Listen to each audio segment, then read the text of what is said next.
پشتی گفین ترامپ بروخاندنا آبوریا ترکیه اگر ایریشی کردان لسوریه بکه و دروستکرنا دورک آرام به پانایی 32 کیلومتران لسر دریجاهی سینور سوریه به ترکیه را هر دو سروکین ترکیه و امریکا دور آرام گنگشه کر.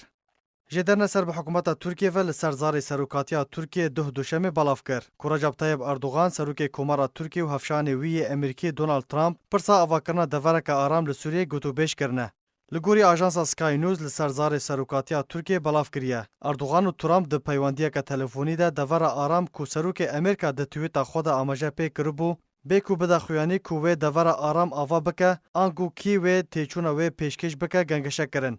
جدره سربار کر که هر دو آلیان تکزیل سر پیوسیا نخشاره که گشتی درباره من بجه و ندانا تو در فتان جبو آلیان دخوازن ریگری لوکشان امریکا لسوریه بکن کرنه. پشتی گفن ترامپ ابراهیم کالن بردفک سروکاتیا ترکیه هروها مولود چویش اغلو وزیر دروی ترکیه برصفه ترامپ دان و اغلو هری داویه گوتیه به گفدانا روخاندنا آبوریا ترکیه تو تشت بجه نابه و تو دست گفتن به دست ناین.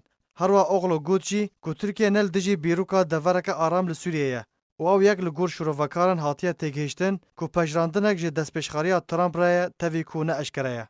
پشتی وی لدوانا تلفونی نافبرا ترامپ و اردوغان ده سارا ساندرز بردفکه بنتاکونا امریکی را گهاند که هر دو سروکان بردوامی آلیکاری د سوریه ده گنگشک کرنه و تکس کرد که ترامپ جه اردوغان را گوتیه دوی انقره در نستاندن بچکدارن کرد را جبیلی وان جی جچکدارن که امریکا لسوریه پشتوانی وان ده شر داعش ده دکه با اوای که نباش نکه. هروها امریکا مترسیا ترکیه لسر اولهیا سینوری و لباکور سوریه برچاف دانیه و ده چارسر بکه. پشتی گفا ترامپ درباره ترکیه ابراهیم کالن بردف که بناو سروکاتیا ترکیه نهشت کودم لسر گفا ترامپ را درباز ببه و ده تویتا خود بلاف کربو و گوتبو. نابه امریکا کردن سوریه و چکدارن یپگه و حسده وکهف بکه و بخه دیک پیوانه ده. و دما امریکا وان وکهف دکه شاشتیه که مزن دکه و نابه تو تروریستان جوخارا بکه هفپار و هفپیمان و دوی امریکا رزگرتن جه هفپاریا ترکیه و امریکا یا استراتیجیک را بگره.